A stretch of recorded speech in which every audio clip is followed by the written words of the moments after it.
Welcome back to another episode of Let's Be Real. Today we are going to touch on a very important topic on how to retire comfortably, and we have Hazel here with us today. Hello.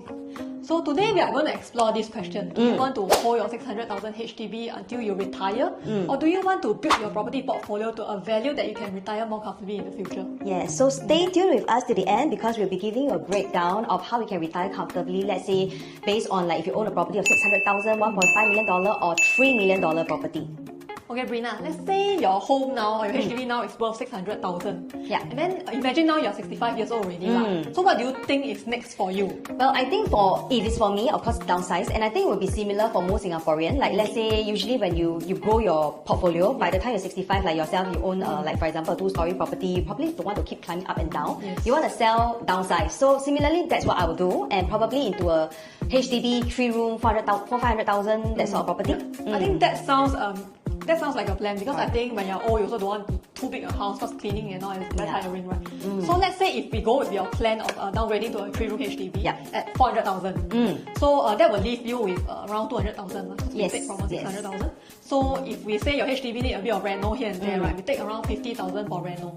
Then we are down to about 150,000 savings. Yes. So how long more do you think you want to live or you can live? Okay, this is not a question. Usually people want to stay live as long as possible healthily, but we also need to see average lifespan. So I think Singapore average lifespan maybe 85, 90 now. Yeah, 85, 20 years later, 20, 25. Yes. I would say that is quite fair because the average lifespan around 85. So from 65, that's about another 20 years. Yeah. So let's say if we take the earlier calculation just now, right, 150,000 divided by 20 years, that will give you around $7,500 a year. Yeah. So I mean, if we break it down further into, because we also want to know like monthly expenses, how much budget we have, right? Correct. If we break down further, that will give us around $625 a month only. Do you think that will be sufficient for you? Do you think if that will be sufficient for me? I don't think it's I sufficient also for me. I don't think it will be sufficient because I mean, number one, 625, you can't fly overseas for travel and stay in a hotel, and you can't do your hobbies. So I think that one is really the bare minimum to live by. 625, like daily, I mean, if we breakfast, factor lunch, in dinner. inflation, maybe not really. Yeah. Exactly. So Brina, the real question that we actually want to ask everyone is how much net worth do you actually need to have to live the kind of retirement life that you want?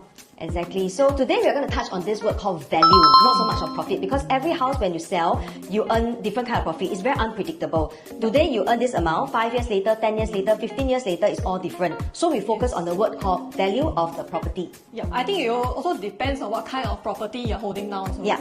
Yes, so I think value is a very important word that we want to share today because it's something that you can choose to work with now. Exactly. Yes, and it's also about owning like a higher value property that can grow with you in your property journey. Correct. So profit is something that you cannot control, but value is something that you can control. Like how much you want to buy now. You want to buy a $1 million property, 1.5 or 2, you know, for or example. even higher like, if you have the affordability now. So we are not trying to say that you jump from a property, let's say 600,000 HDB, straight away to a $3 million, $4 million lender and things like that. We're not saying that. Unless you strike a toto, please come and find us. More than happy to assist you with it.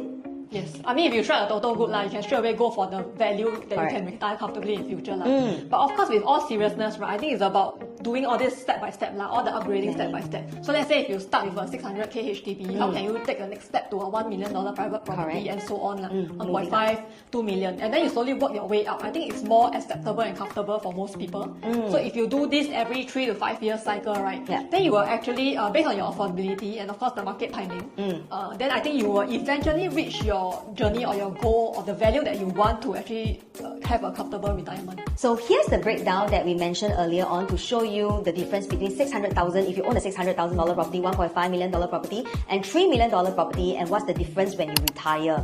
So option 1, right, you actually currently own a $600,000 property, you sell it away and you buy a 3-room HDB at 400,000. Let's say you renovate it for 50,000, you're left with 150,000, and over the span of 20 years, you're looking at 7,500 per year, and that's $625 per month for your retirement. Option 2, you straight away jump up to a higher $1.5 million property right now. Similarly, you sell and downgrade next time, and you are left with $1.05 million. And $1.05 million over the course of 20 years, you're looking at, wow, $52,500 per year. That's about $4,375 per month, way higher than the 600 plus that we mentioned earlier.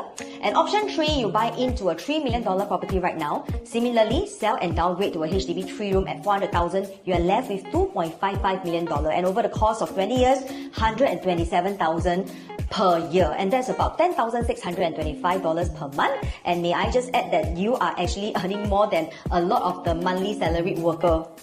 I think that would be a very, very comfortable amount to retire.